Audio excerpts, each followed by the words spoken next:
Bonsoir à toutes et à tous et merci de votre présence en ce 21 décembre ici aux Archives de Paris. Je tiens à remercier Marie qui a facilité cette rencontre et ce, malgré la difficulté à présenter par la distance séparant la France du Texas où je travaille et où j'habite. Bien que le titre de ma communication, Combat de boxe, combat d'une vie, l'itinéraire oublié de Jack Johnson, champion noir dans le Paris de la Belle Époque, ne le souligne pas d'emblée, la thématique France-Texas et de manière assez générale France-États-Unis sera également au cœur de l'heure à venir, avec comme trait d'union entre ces deux lieux très distincts l'un de l'autre, un sport, celui de la boxe. Si vous me le permettez, commençons par un retour en arrière, une analepse, comme on dit souvent, ayant pour but de vous transporter dans ce passé déjà assez lointain. Que feriez-vous, public parisien averti, cultivé et à la recherche de divertissement un soir de décembre, non pas 2023, mais 1913, 110 ans en arrière exactement à 2 jours près?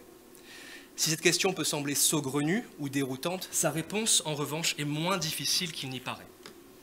Vous seriez tenté, peut-être à votre grande surprise, de vous rendre à l'un des spectacles les plus en vogue de la capitale, attirant non seulement la société mondaine et les classes populaires de manière indifférenciée, mais aussi les écrivains, les artistes et les journalistes de tous bords. Ce spectacle, c'est un combat de boxe anglaise, opposant un certain Jack Johnson à son homonyme, Jim Johnson, les deux hommes n'ayant aucun lien de parenté. Coup de chance, ce combat est organisé non loin d'ici, toute proportion gardée, sur le boulevard Rochechouart, dans la célèbre salle de l'Élysée-Montmartre, lieu de spectacle déjà centenaire en ce début de XXe siècle. Comme vous, plusieurs centaines de Parisiens se pressent aux portes afin d'assister à ce combat qui fera salle comble. Cependant, un élément passa au second plan pour la plupart de celles et ceux assistant à ce spectacle sportif. Et pourtant, ce détail fera un peu plus entrer la boxe dans l'histoire de Paris et Paris dans l'histoire de la boxe. Pour la première fois depuis sa création et sa réglementation, 2 hommes noirs s'opposent pour le titre de champion du monde. Ici poids lourd, mais réellement toutes catégories confondues, un schéma inédit, car jusqu'alors, un homme blanc était inclus à chaque fois et ce depuis la mise en place de ce sport. Ainsi, 110 ans en arrière, ce combat de boxe ayant eu lieu à Paris présentait une avancée monumentale pour l'histoire du sport et l'émancipation sociale, culturelle et même politique des hommes noirs. Pour être franc, il semblait inévitable que le dénommé Jack Johnson ne soit pas de la partie.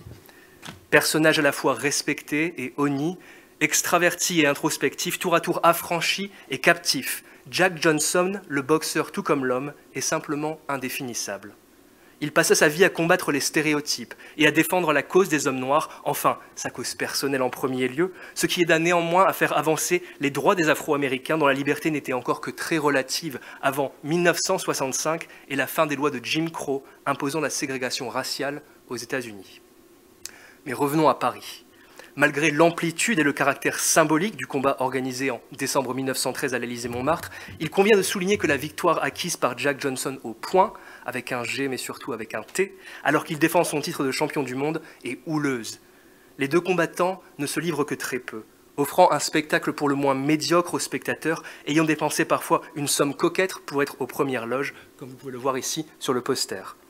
Les sifflets et les huées marquent d'ailleurs la fin du combat, une partie de l'audience demandant même à être remboursée et dénonçant le verdict du combat qui donne faveur au champion au titre, comme le révèle cet extrait du New York Times, dont le correspondant était à Paris le soir du combat. Dans cette anecdote historique que je conclus ici, 3 éléments clés, Jack Johnson, le public et l'écriture en général, qu'elle soit journalistique ou romancée, servent de structure à la suite de ma communication, qui cherchera à répondre aux questions suivantes. Pourquoi est-ce que ce combat de boxe anglaise et sa nature historique se déroule à cette époque dans la capitale française, ville dans laquelle Jack Johnson fut résident entre 1913 et 1914 ? Et durant ce séjour, quelle fut l'influence, souvent méconnue, voire oubliée de ce boxeur afro-américain sur ses contemporains ? Pour répondre à ces questions, je débuterai par un court rappel de l'histoire de la boxe anglaise en France, qui jouit d'une réputation extraordinaire durant la Belle Époque, avant de passer à l'itinéraire de vie de Jack Johnson, son séjour parisien et l'héritage pluriel laissé par ce boxeur dans la capitale, mais aussi bien entendu au-delà de la France. Soyons clairs, la boxe, sport de combat dont la popularité a connu une trajectoire ascendante jusqu'au milieu des années 1990, avant de tomber en désuétude au début du XXIe siècle, n'est certainement pas née un soir de décembre 1913 à Paris. L'histoire de la boxe au poing, dite anglaise, à ne pas confondre avec la boxe française autorisant l'usage des pieds, débute en France à la fin du XIXe siècle, avec quelques combats de promotion appelés démonstrations, organisés bien entendu dans la capitale. La boxe anglaise devient un sport à part entière dans l'Hexagone en 1903 grâce à la création de la Fédération française des sociétés de boxe qui se charge de réguler son organisation et veille au bon suivi de ses règles. Si le premier combat officiel de boxe anglaise datant du 15 février de la même année à la salle Wagram ne restera pas dans les annales de manière véritable, le succès de ce sport au cours de la décennie suivante est fulgurant, au point de remplacer la boxe française qui lui fait de la résistance jusqu'en 1907. À ce stade, les combats de boxe anglaise deviennent de plus en plus répandus à Paris comme dans les autres grandes villes de France, qui succombent à l'attrait d'un sport dont la violence faisait de lui une pratique douteuse et même illégale pendant une courte période. En effet, le fameux KO, knock-out, était jugé comme trop dangereux et en opposition directe avec la bienséance devant accompagner les disciplines sportives de l'époque. Une fois intégrée dans les mœurs, la popularité de la boxe anglaise devient telle qu'il n'est pas rare de lire ou d'entendre dire que Paris est la capitale de cette discipline durant la Belle Époque, séduisant même les plus jeunes pratiquants, comme vous pouvez le voir ici dans ces extraits. À qui ou à quoi doit-on ce succès foudroyant ? Pour commencer, les pratiques sportives, de manière générale, et qu'elles soient amateurs ou professionnelles, n'en sont pas à leur début en France au tournant du XXe siècle.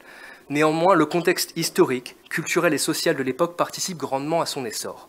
Que ce soit le vélo, la gymnastique ou bien sûr ici la boxe, le sentiment de nouveauté, de curiosité parfois, fait du sport une mode que l'on peut certes pratiquer, mais surtout à laquelle on se doit de s'intéresser. Le public parisien est friand de divertissement et le côté à la fois compétitif et fédérateur du sport donne du grain à moudre aux journalistes, aux écrivains et aussi à tout à chacun. Dans ce sens, un sport tel que la boxe facilite la tâche à de nombreux observateurs, qu'ils soient initiés ou simples curieux. En effet, les règles de cette discipline sont simples et permettent au public de soutenir un seul individu, facilement identifiable au cours d'un spectacle dont le cadre spatio-temporel est délimité. Un ring de boxe dont on ne peut pas sortir, dans de très belles salles que la capitale possède déjà ou fera construire pour la boxe, et, dès le début des années 1910, un nombre maximum de rounds pour décider du vainqueur. Cependant, il en faut un peu plus pour expliquer la fascination ressentie par les Parisiens au cours des années 1900 et 1910 pour ce sport. Au-delà de sa brutalité, mesurée et contrôlée, de son côté souvent patriotique, poussant à soutenir le jeune boxeur local ou l'idole nationale, c'est aussi le culte voué au corps du boxeur et la projection de masculinité qui en dépend, qui joue un rôle primordial durant cette époque. Je m'explique. Si un combat de boxe, aujourd'hui, ne possède plus grand-chose de choquant ou de subversif, il nous est nécessaire de regarder ce spectacle avec les yeux d'un public de la Belle Époque, au cœur d'une ville, Paris, reconnu pour son raffinement et son rayonnement culturel, non seulement en France, mais à travers l'Europe et le reste du monde, l'un des divertissements les plus prisés est celui où des hommes à demi-nus se battent entre des cordes. Il n'y a peut-être pas de plus grand paradoxe possible, comme le souligne d'ailleurs l'historien américain Gerald Early, que celui du barbarisme de la boxe juxtaposé à la bienséance de la civilisation. Ainsi, la boxe et son triomphe dans le Paris de la Belle Époque doivent beaucoup au fait que rien à Paris ne ressemble de près ou de loin à la boxe. Et bien entendu, la juxtaposition entre barbarisme et raffinement durant ces années est cristallisée par un individu en particulier, le boxeur afro-américain.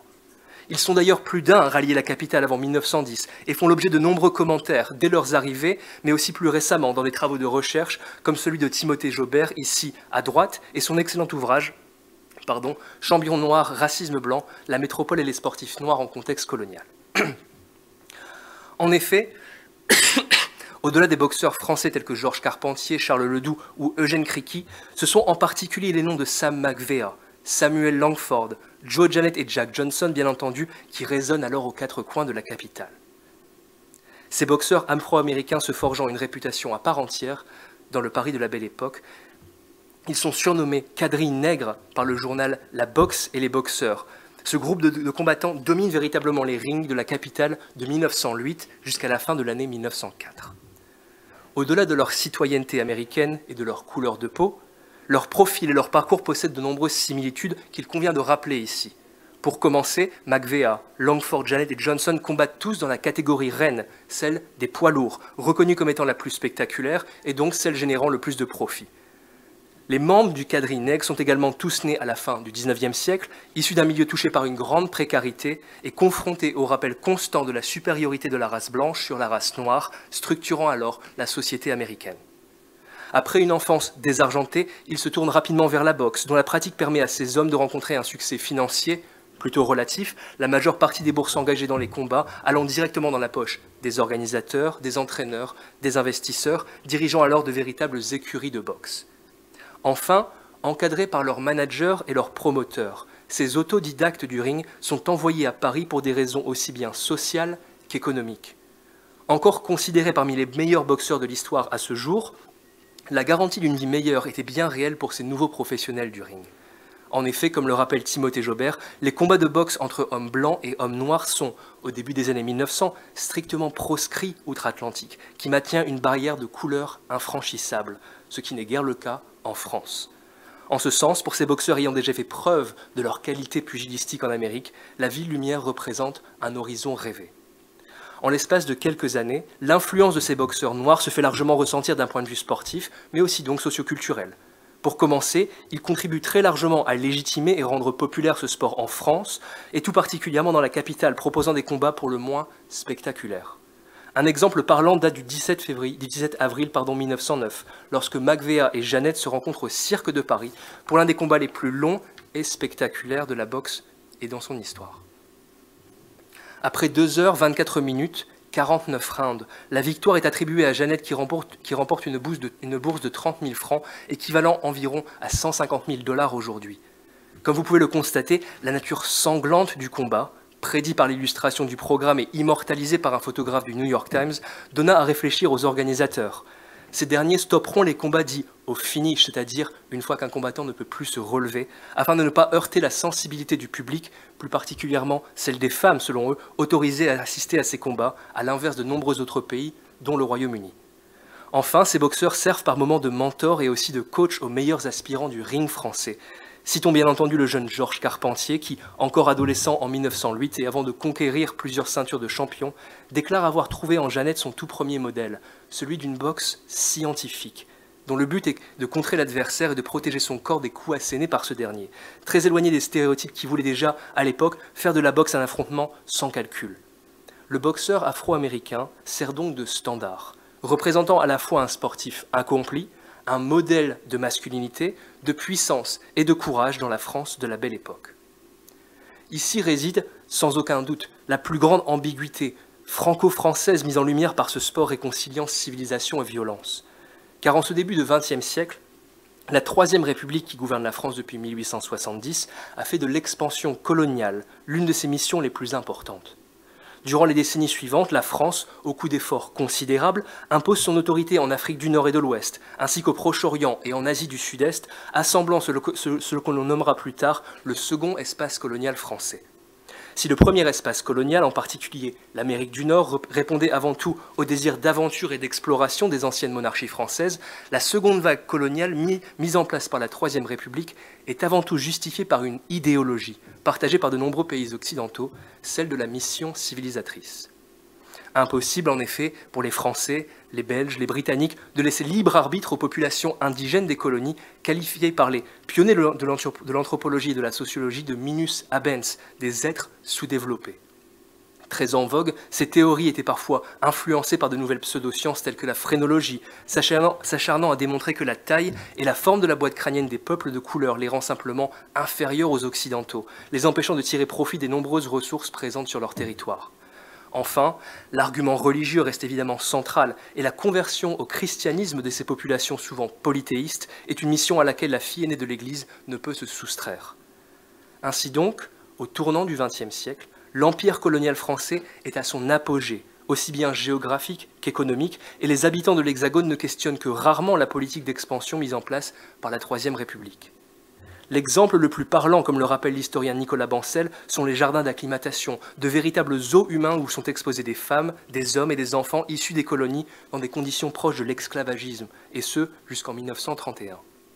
Si la vaste majorité des Français voient en ces populations des êtres naturellement inférieurs à eux-mêmes, comment comprendre ce paradoxe complet qu'est celui de la popularité des boxeurs afro-américains à l'aube des années 1910 ? Le cas de Jack Johnson sert ici d'exemple très concret.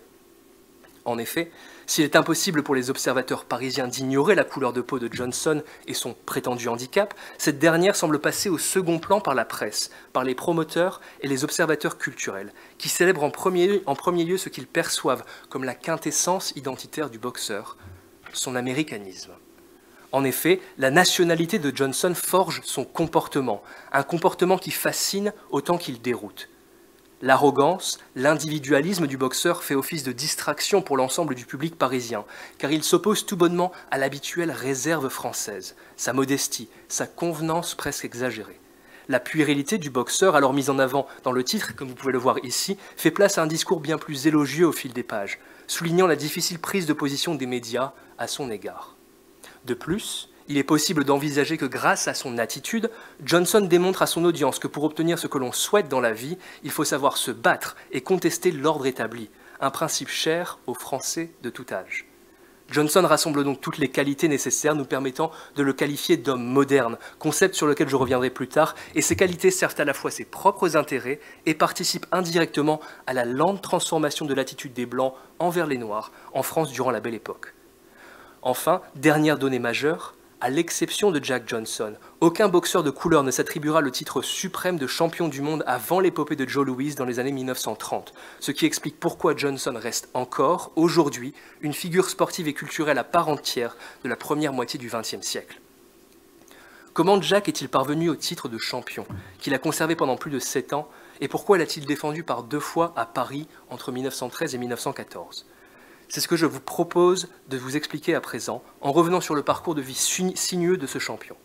Gardons à l'esprit que les réponses apportées à ces questions expliquent aussi pourquoi Johnson était pour beaucoup plus qu'un simple boxeur. Il s'agissait également d'un modèle d'émancipation et de résistance au début du XXe siècle.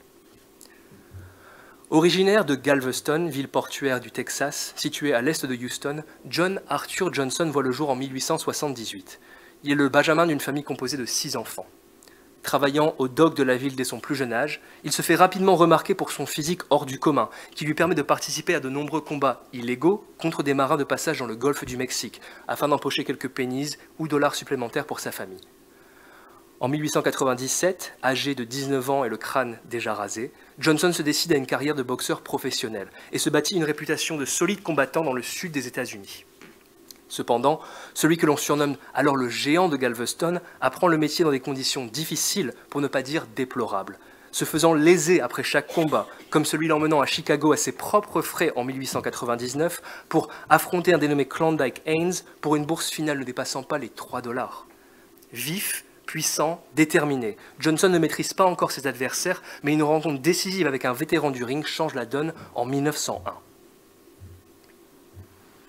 Opposé à Joe Choinsky, originaire de San Francisco, dans un combat illégal arrêté par la police de Galveston, Johnson se retrouve emprisonné durant 1 mois avec celui qui deviendra son premier véritable mentor.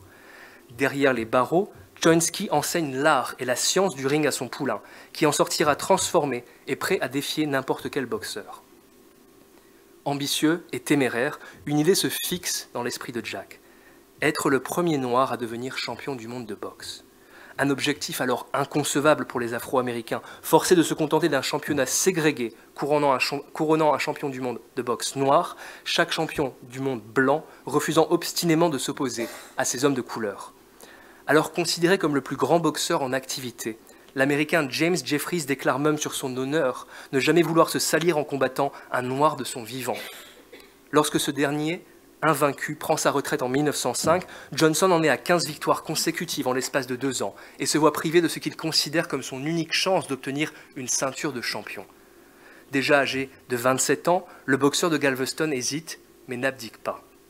Il change de stratégie, celle qui la fera entrer dans les annales d'un sport aujourd'hui reconnu pour l'importance des ressources mentales de ses pratiquants.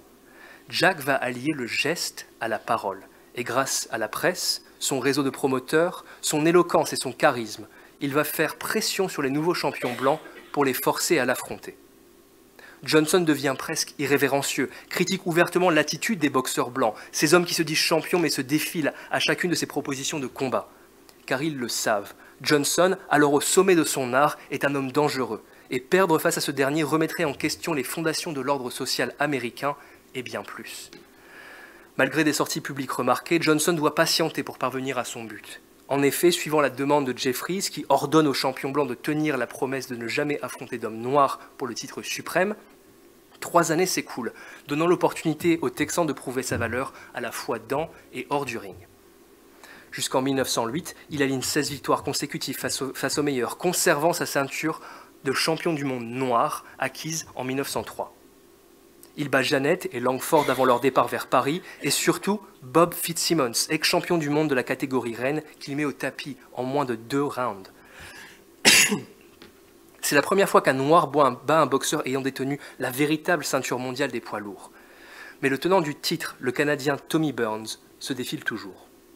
Le 19 avril 1908, ce dernier défend son titre de champion du monde à Paris, au Palace de la Porte-Maillot, avant un passage par Londres pour célébrer sa victoire.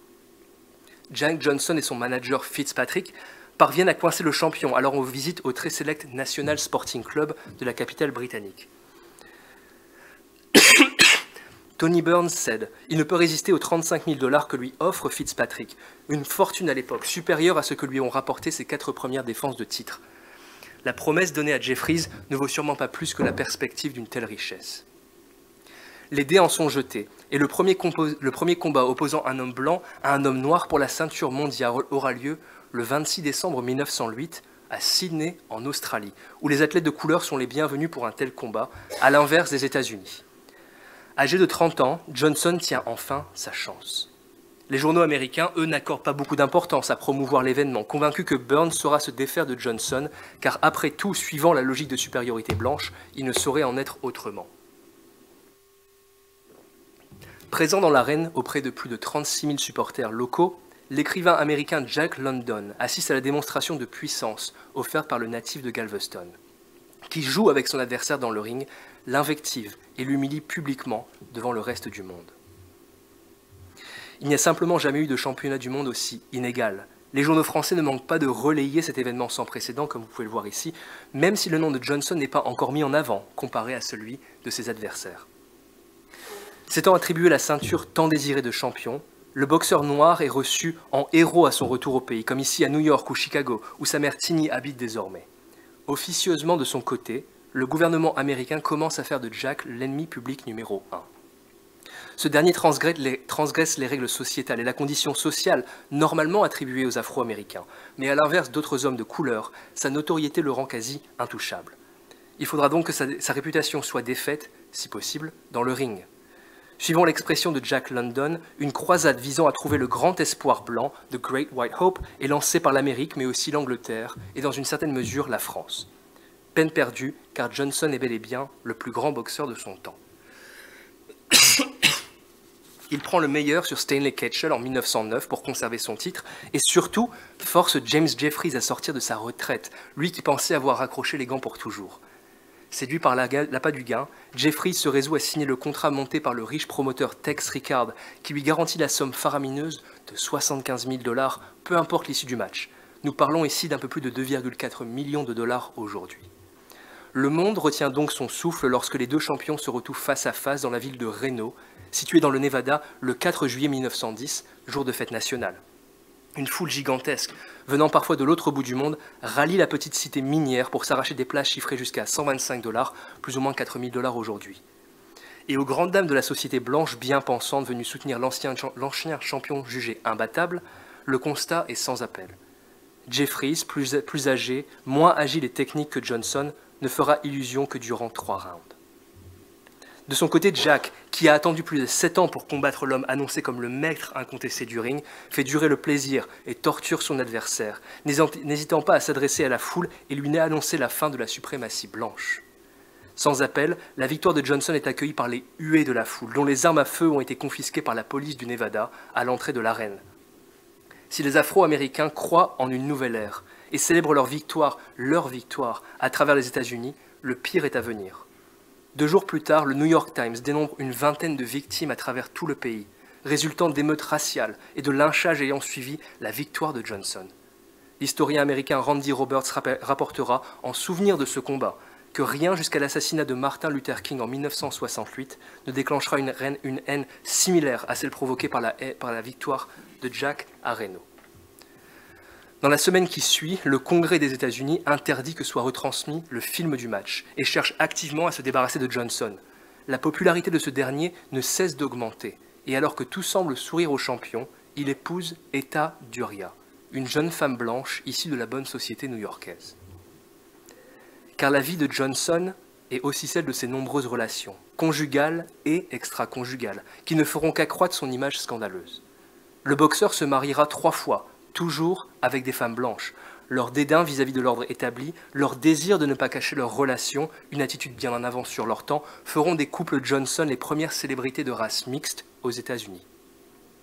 La première union du boxeur, datant de 1911, est certainement la plus tragique. Dès le début de leur relation, Etta ne tolère pas les égarements conjugaux de son mari, particulièrement son affection pour une prostituée nommée Belle Schreiber, qui restera pendant longtemps la favorite de Johnson. De son côté, Johnson reproche à sa femme une liaison secrète avec leur chauffeur, un Français nommé Gaston Lefort, menant le couple à des altercations physiques. Malgré les secousses personnelles qui hantent leur relation, les deux amants ouvrent le Café du Champion, ici en photo, le premier club accueillant les Noirs et les Blancs de manière indifférenciée à Chicago, lieu qui rencontrera un vrai mais bref succès. En septembre 1912, la vie de Johnson bascule, lorsqu'Etta se suicide dans leur appartement situé au-dessus du café. Le scandale prend un tournant spectaculaire lorsqu'un mois plus tard, le boxeur est aperçu avec Lucille Cameron, une jeune fille originaire de Milwaukee et ancienne secrétaire du boxeur. Le couple se marie en décembre, causant un outrage majeur pointé du doigt par l'ensemble du pays. Le gouvernement doit absolument agir et trouve dans une loi datée de 1910 la solution nécessaire pour stopper le boxeur. Cette loi, c'est le Mann Act, qui fait du transport de femmes blanches entre différents États pour raison de proxénétisme une félonie passible de plusieurs mois d'emprisonnement. Largement critiqué dès sa création, le Mann Act cherche à punir des hommes tels que Johnson, dont les mœurs sont jugées trop libres, trop dérangeantes, et donc inacceptables par la Cour suprême. Les preuves avancées par l'État de l'Illinois incriment doublement Johnson, qui, en plus de sa femme Lucille, aurait transporté Belle Schreiber, sa favorite, de Chicago en Illinois à Pittsburgh en Ohio en 1911, dans le but de monter une maison close. Entre-temps, le président américain Woodrow Wilson, qui a obtenu le prix Nobel de la paix en 1906, interdit les mariages mixtes aux États-Unis. Condamné une première fois en 1912, Jack parvient à repousser le verdict jusqu'au printemps 1913. Mais il est déjà trop tard. Payer ne sera pas suffisant pour assurer la liberté du boxeur. Il est condamné à 1 an et 1 jour de prison, en plus de 1 000 $ d'amende et 30 000 $ de caution. À l'annonce du verdict, Johnson est désemparé, mais pas pour très longtemps.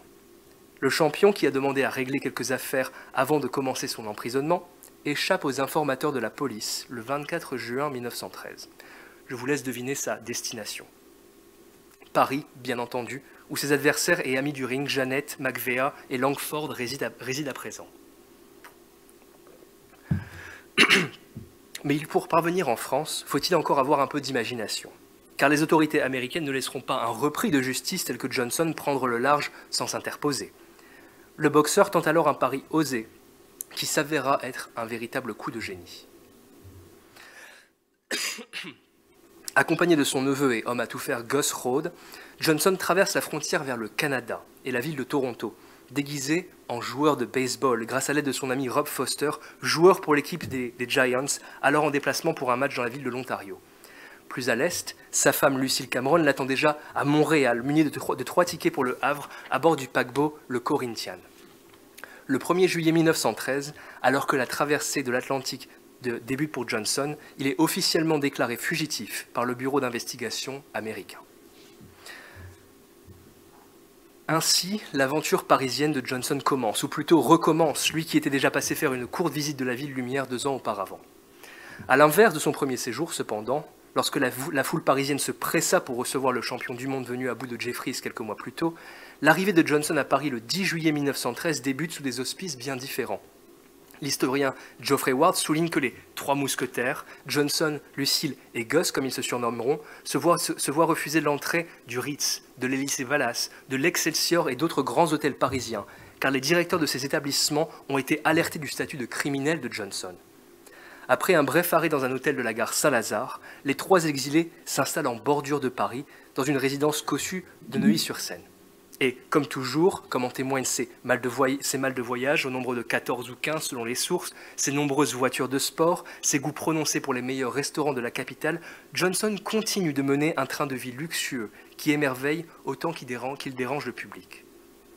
Conscient du besoin de convaincre les Parisiens de son innocence afin de garantir des invitations à se produire en spectacle dans les salles et les cabarets à la mode, et par conséquent des sources de revenus importantes, le boxeur prend avantage d'une tendance de l'époque, celle de l'entretien exclusif, qu'il accorde à Léon C., rédacteur en chef du très respecté journal La Boxe et les Boxeurs. Le titre de cette interview sera des plus révélateurs, « Mes malheurs ». Revenant sur les raisons l'ayant poussé hors de l'Amérique, le boxeur vante aussi les charmes, la tolérance et l'amabilité française. Cet entretien, agrémenté de photos mettant en scène la nouvelle vie du champion, marque le début d'une opération médiatique sans précédent. Chaque semaine paraîtront de nouveaux comptes rendus des impressions de Johnson qui, bien entendu, ajoutera des images exclusives de son séjour à Paris pour convaincre le public de son amour pour la capitale. Le boxeur en profite également pour exposer ses projets, qui semblent mettre la boxe au second plan. Pour citer Geoffrey Ward une nouvelle fois, le nouveau résident de la capitale souhaite vendre la recette d'un élixir miracle inventé par sa mère, ouvrir un sanatorium destiné aux personnes souffrant de neurasthénie, s'expliquant encore très touché par le suicide de sa première femme. Enfin, Johnson désire également s'intégrer du mieux possible dans son pays d'adoption, ce qu'il compte faire par le biais de l'art et de la littérature. Il clame vouloir rassembler une bibliothèque complète des œuvres de Victor Hugo et d'Alexandre Dumas père, dont il a lu plusieurs livres, Le Comte de Monte Cristo étant son favori. Il déclare également s'intéresser de près à Napoléon Bonaparte et vouloir se rendre à Waterloo pour rendre hommage à celui qu'il considère comme le plus grand personnage historique ayant jamais existé. Certains rapporteront même que Johnson, en privé, aimait s'identifier comme le Napoléon noir de son époque. Enfin, affirmant ne jamais vouloir retourner en Amérique, il étudie la possibilité de se faire naturaliser citoyen français. Toujours est-il, pour le moment, des projets plus concrets l'attendent aux Folies Bergères pour 12 représentations de music-hall, ainsi que le tournage d'un film appelé Les Aventures de Jack Johnson à Paris, dont l'existence n'est malheureusement pas avérée. Cependant, des archives de films du boxeur existent, comme celle-ci.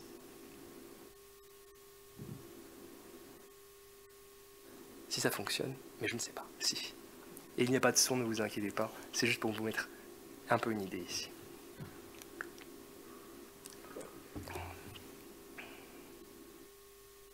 Ok. Le jeu de séduction fonctionne dans un premier temps, et Johnson se permet d'ailleurs plusieurs voyages en Europe, dont l'Angleterre, la Grèce, la Hongrie. Sa grande popularité en France est relayée dans les journaux américains, plus particulièrement le Chicago Defender, journal défendant la cause des Afro-Américains, qui suit de près la vie du champion et fait même de son neveu Gus Rhodes un correspondant spécial. Rapportées dans les journaux outre-Atlantique, les prises de position du boxeur, qu'elle discute de la société, du sport, sont toujours en faveur de la France et de sa grande tolérance, et ne cachent jamais le dédain de Jack pour son pays d'origine. En France, il dit « l'homme noir peut être libre ». En effet, le traitement qu'il reçoit à Paris est selon lui le signe de la grandeur de la civilisation française, qui sait traiter les hommes à leur juste valeur, correspondant à celle de leurs exploits. L'ego de Johnson ne lui permet pas d'oublier qu'il est, après tout, le champion du monde. Mais les ennuis ne sont jamais très loin, car la popularité de Jack ne peut continuer si son statut de champion se fissure. Symbole de l'homme moderne capable de combiner le raffinement et la force, aussi à l'aise parmi la haute société que dans le ring, le natif de Galveston est en proie aux critiques du public parisien dès le mois de novembre 1913, qui commence à douter de ses véritables qualités de combattant. Si la foule l'admire toujours, elle souhaite désormais le voir en action, les shows de music-hall et les matchs de lutte arrangés, lassant de plus en plus une audience habituée aux grands combats de boxe. À la fin du mois de novembre, c'est le coup de tonnerre.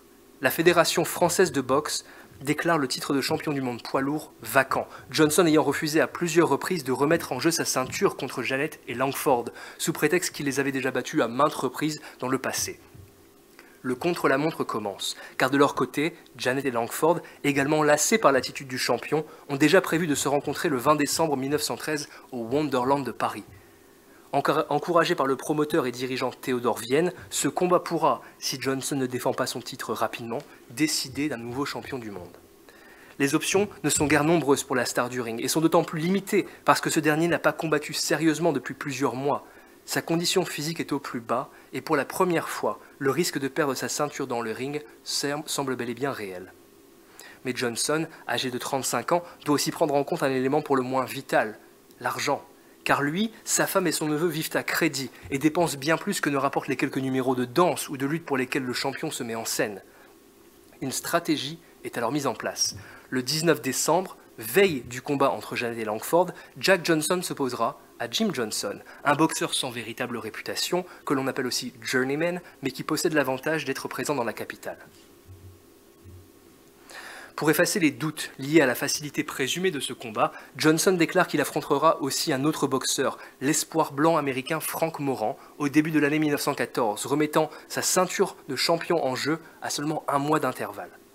Enfin, pour convaincre le public parisien et international de l'amplitude de ces événements sportifs, Johnson n'hésitera pas à subventionner une partie de la promotion de ces deux combats et surtout tâche de se mettre en scène pour encourager les paris qui lui rapporteront un pourcentage de la bourse finale.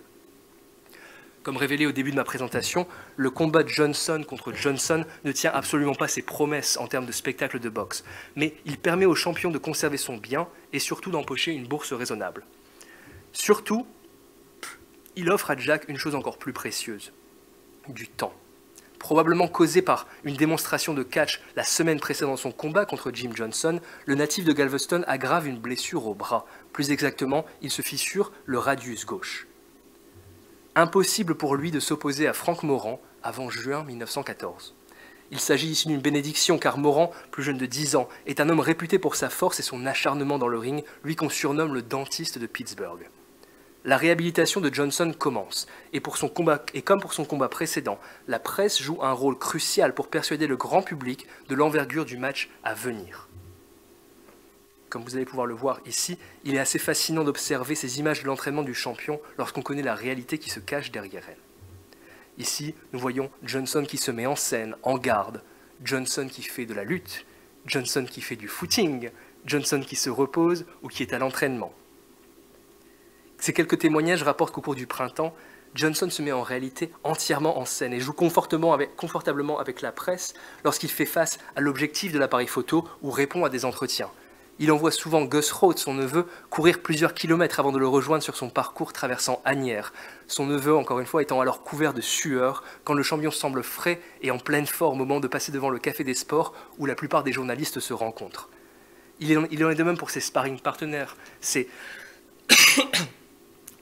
entraîneurs et ses pratiquants dans le ring qui chantent les louanges et la technique légendaire du champion.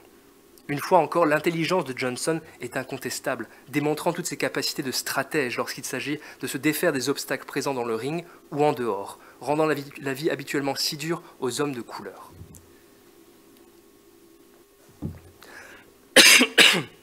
Cependant, en marge du combat contre Moran, un autre homme joue un rôle déterminant, le promoteur du combat, qui est aussi le manager de son adversaire, Dan McKettrick. Le combat entre les deux hommes est son affaire, comme vous allez pouvoir le voir ici. Il est derrière la mise en place du poster des affiches promotionnelles, fait ici la signature, comme vous pouvez le voir au centre, nous le voyons à gauche, bien entendu, il s'agit de Moran, et à droite, Johnson, qui lui fait rédiger et signer le contrat, ici, signé, authentifié par un notaire, et on voit toutes les signatures, comme vous pouvez le voir ici en bas, dont celle de Johnson, qui n'oublie pas de précéder son nom de champion Jack Johnson.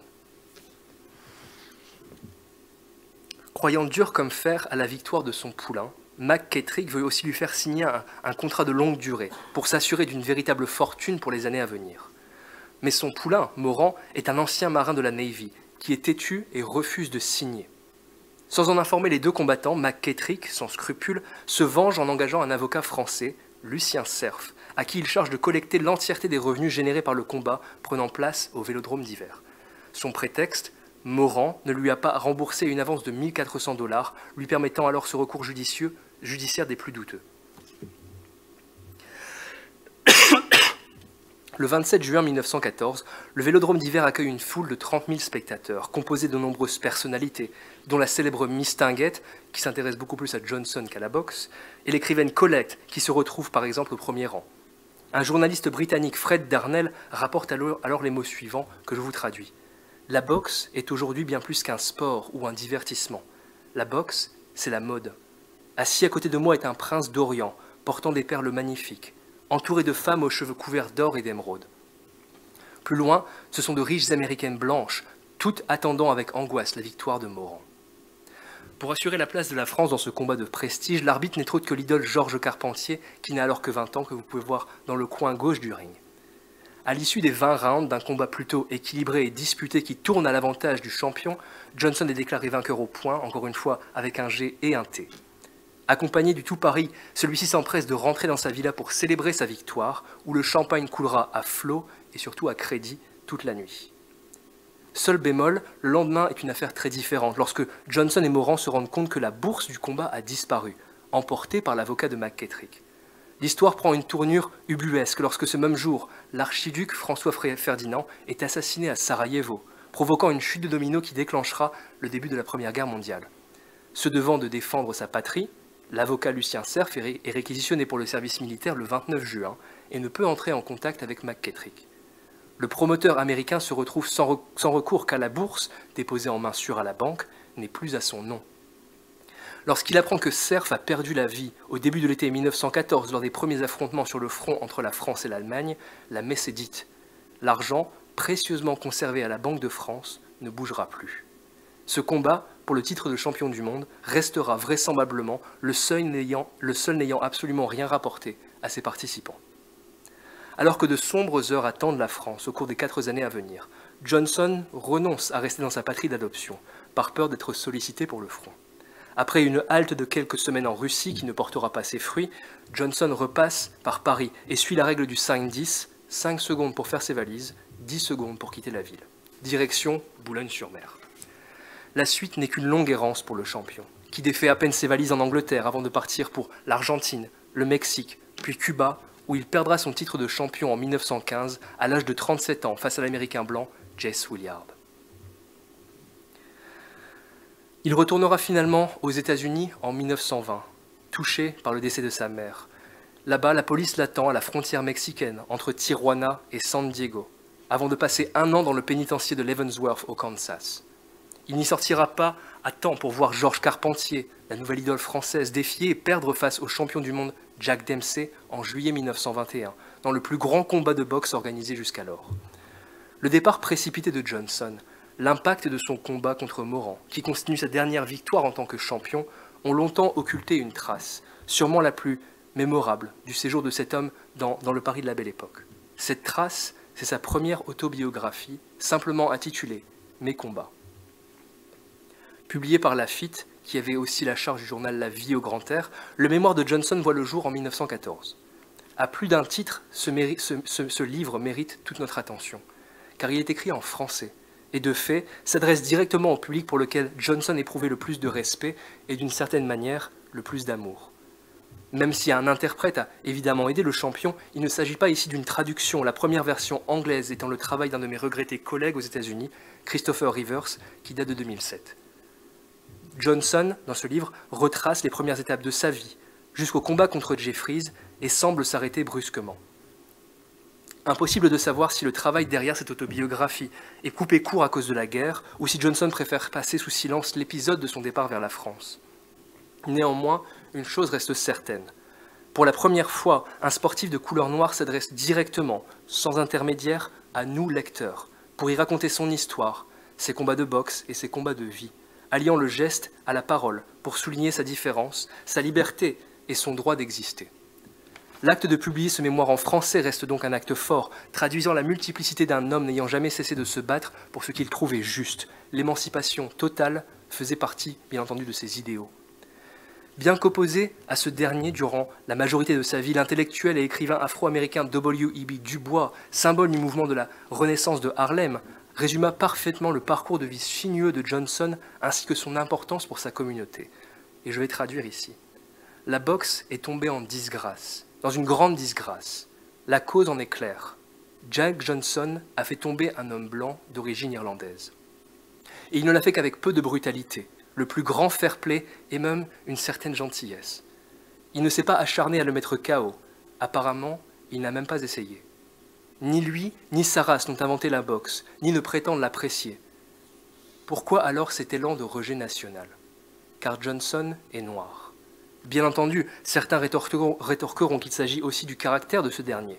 Mais soyons francs, les troubles conjugaux n'ont guère d'impact sur les boxeurs, les sportifs ou même les hommes d'État de l'Amérique blanche. Ici, tout se résume, après tout, à cette impardonnable couleur noire. Méconnu voire oublié, Jack ouvrit la voie à de nombreux boxeurs comme Joe Louis ou Mohamed Ali, qui le prirent comme modèle de combattant dans le ring ou dans la vie. Bien plus proche de chez nous, Johnson fut pris en exemple par des sportifs issus de l'empire colonial qui recevront l'opportunité de défier et vaincre les champions blancs dans leur propre arène, à l'image de Louis Fall d'Ibat Linsiki, champion originaire du Sénégal qui mit au tapis le Grand Carpentier en 1922. Mais il s'agit ici d'une autre histoire. Que reste-t-il donc vraiment du souvenir de ce boxeur aujourd'hui ? Durant sa vie, Johnson devient, pour le meilleur et pour le pire, de gré ou de force, le symbole de son pays, que ce soit sur son continent ou en dehors. Il rend sa couleur de peau inséparable de sa personnalité et de son identité, et de fait normalise la notion selon laquelle un individu multiculturel peut jouer un rôle fondamental dans le développement de sa société. En venant en France, Johnson apporte avec lui cette idée, qui questionne avec beaucoup d'invence un principe cher à la République, ce côté daltonien, colorblind, faisant que l'identité de tous les Français est d'abord celle de leur pays. Et il en fait une force, montrant que toutes les parties constitutives d'un individu peuvent être de même valeur. Enfin, il est d'autant plus vital de se souvenir de Johnson, car il domine l'âge d'or de la boxe, une époque durant laquelle ce sport et son spectacle sont réellement codifiés. Et c'est en partie lui qui en pousse les limites et augmente sa popularité. Il suffit de se poser la question, dans le monde du sport, qui après lui possède une notoriété assez grande pour négocier ses contrats, se faire le porte-parole de causes diverses et variées, voyager à travers le monde? Mohamed Ali probablement. Le côté scandaleux, dérangeant de Jack trouva une conclusion tout aussi inattendue que celle de sa propre vie, qui s'arrêta lors d'un tragique accident de voiture en Caroline du Nord en 1946. Longtemps réclamé par ses descendants, Johnson reçoit le pardon présidentiel de la main de Donald Trump en 2018, démontrant que des décennies après sa mort, le boxeur pouvait encore recevoir l'attention de ses compatriotes. Reste à savoir si Johnson se serait laissé pardonner par un personnage encore plus controversé que lui-même. Pour conclure, quelques pistes de lecture pour celles et ceux qui souhaitent approfondir cette découverte du boxeur. Un roman pour commencer, ici à gauche, Un trou dans le ciel de Philip Aronson, sur lequel j'ai eu la chance de rédiger un travail d'analyse. Un ouvrage collectif au milieu, ici, apparaît au printemps prochain, dirigé par des collègues français, ayant pour sujet les champions dits de couleur noire, dans lequel vous trouverez un autre article sur Johnson, et pour finir, le mémoire de ce dernier, bien entendu, Mes combats. Merci beaucoup de votre attention, je serai ravi de répondre à vos questions maintenant.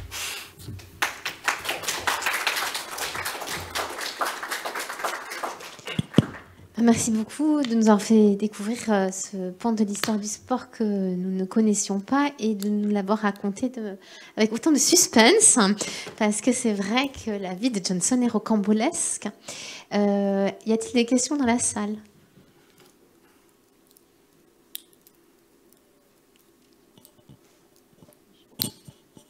Oui.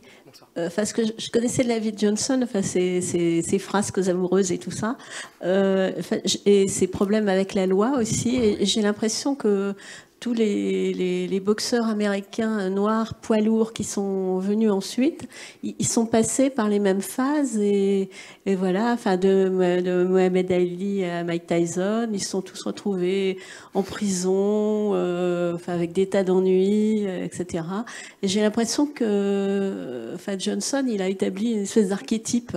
Voilà. Oui, non, c'est assez juste, et surtout, forcément, ceux dont on se souvient le plus, que ce soit Mohamed Ali ou Mike Tyson en particulier, sont souvent ceux qui font parler d'eux. Et je pense que plus que ces déboires avec la justice ou ces problèmes, on va dire, conjugaux de manière générale, c'est le fait que vraiment Johnson s'invente une personnalité médiatique qui est vraiment à part entière. Et d'une certaine manière, c'est la première personnalité sportive à faire ça et jouer autant avec les médias. L'autre chose qui est assez intéressante, c'est que la période qui suit directement, on va dire, le règne de Johnson, donc jusqu'à la fin des années, ou le milieu des années 1910, voit arriver Joe Louis, qui est un combattant et un boxeur complètement opposé à Johnson, justement ayant pris peur de se faire connaître pour sa mauvaise réputation. Et la chose qui est souvent oubliée, c'est que Johnson s'est montré volontaire et a voulu devenir le coach de Joe Louis, et tout l'entourage de Louis a dit Absolument pas. On ne veut pas que vous vous approchiez de notre poulain parce que l'idée, c'est qu'après Johnson, énormément de travail a dû être fait par la communauté afro-américaine pour améliorer leur image, pensant justement que quelqu'un comme Johnson avait tarni leur réputation pour des décennies à venir. Et Joe Louis est, à proprement parler, l'homme le plus respectable possible quand on pense à un afro-américain dans les années 1930. Il est très timide, très réservé, ne parle jamais de manière directe, et c'est quelque chose qui est vraiment en contraste avec ça. Par la suite, on voit qu'il y a un retour justement à Johnson comme étant l'exemple de quelqu'un qui va faire porter sa voix et se montrer comme on va dire, la personne qui est en charge de sa propre vie aussi. Joe Louis était extrêmement guidé par ses managers et ses coachs de manière générale. Mais c'est une bonne remarque, et c'est vrai. Je pense que Johnson, on va dire, fait office de jurisprudence dans ce cas-là. Une autre question.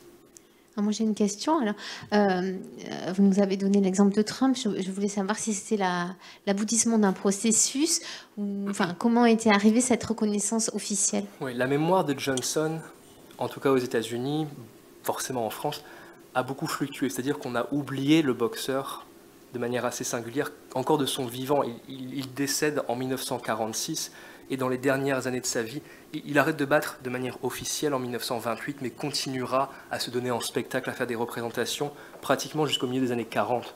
Et quand il meurt en 46, il allait se diriger vers, je ne sais plus si c'est Chicago ou New York, pour justement prendre part à un spectacle. Et souvent, c'était pour rencontrer le public qui se rappelait encore de lui, signe des autographes, mais il n'était pas vraiment traité avec beaucoup de respect et de considération, on va dire, à l'époque. Au milieu des années 50, il est oublié jusqu'au moment où les journaux reprennent un peu son parcours et le reconnaissent comme quelqu'un qui vraiment, surtout pour son talent de boxeur, a aidé à légitimer un peu le sport de manière générale. Mais il tombe presque dans l'oubli total jusqu'au milieu des années 80, 90, 2000. Il y a un grand documentaire qui a été fait, et j'ai cité le nom de Geoffrey Ward à son sujet, qui a écrit la biographie essentielle du boxeur.